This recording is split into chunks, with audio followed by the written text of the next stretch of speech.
Ma'asyiral hadirin jamaah Jumat yang insyaallah kita semua sama-sama dirahmati Allah Subhanahu wa taala.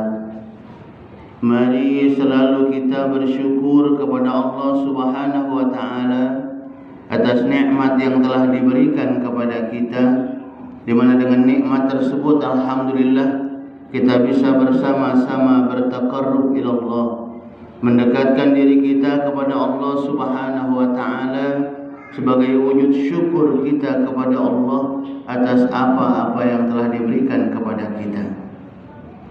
Salawat dan salam selalu juga kita haturkan untuk junjungan kita Nabi besar Muhammad sallallahu alaihi wasallam beserta keluarga, sahabat dan para pengikut-pengikut beliau. Dan juga kita bersama-sama berdoa semoga kita dan keluarga-keluarga kita termasuk dalam golongan orang-orang yang selalu taat kepada Allah dan taat mengikuti apa yang diperintahkan oleh baginda Rasulullah sallallahu alaihi wasallam. Amin ya rabbal alamin. Ma'asyiral hadirin jamaah Jumat rahimakumullah. Setiap kita tentunya selalu berharap dan berdoa kepada Allah Subhanahu wa taala agar kita dan keluarga-keluarga kita, jamaah kita, masyarakat lingkungan kita semuanya diberikan oleh Allah Subhanahu wa taala keistiqomahan untuk kita bisa selalu menjalankan perintah Allah Subhanahu wa taala.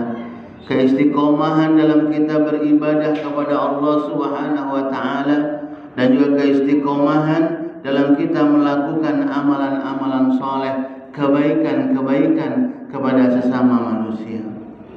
Ini tentunya harapan dan rojak kita bersama agar kita sekali lagi diberikan keistiqomahan untuk selalu bisa menjalankan perintah Allah dan juga berusaha diberikan kekuatan untuk menjauhi larangan-larangan Allah Subhanahu wa taala.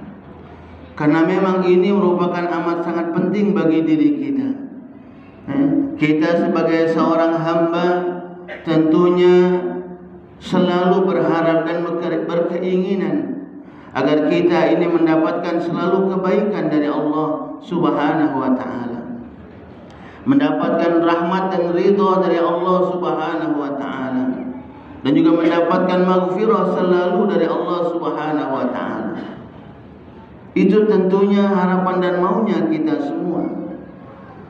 Maka oleh karena itu, ketika kita mempunyai keinginan yang baik, mempunyai cita-cita yang baik untuk kita mendapatkan kebahagiaan dari Allah Subhanahu wa taala, maka tentunya harapan keinginan itu tidak hanya cuma diniatkan dalam hati kita saja, tapi bagaimana kita bersama-sama mewujudkan apa yang kita inginkan itu dengan perbuatan yang nyata, dengan perbuatan yang nyata yang harus selalu kita lakukan. Ketika kita mengharapkan dunia kita bahagia, tentunya kita pun harus bersama-sama bagaimana caranya mencari agar kita bisa bahagia di dunia ini. Mungkin ketika kita tidak punya harta, bagaimana ketika harta ini bisa menjadikan diri kita bahagia, maka kita harus berusaha bekerja untuk mencari harta ini tadi. Ketika kita mungkin masih merasa sendiri dalam kehidupan kita, maka kita pun harus berusaha mencari bagaimana kita harus bisa mendapatkan pasangan agar kita bisa mendapatkan kebahagiaan di dunia ini.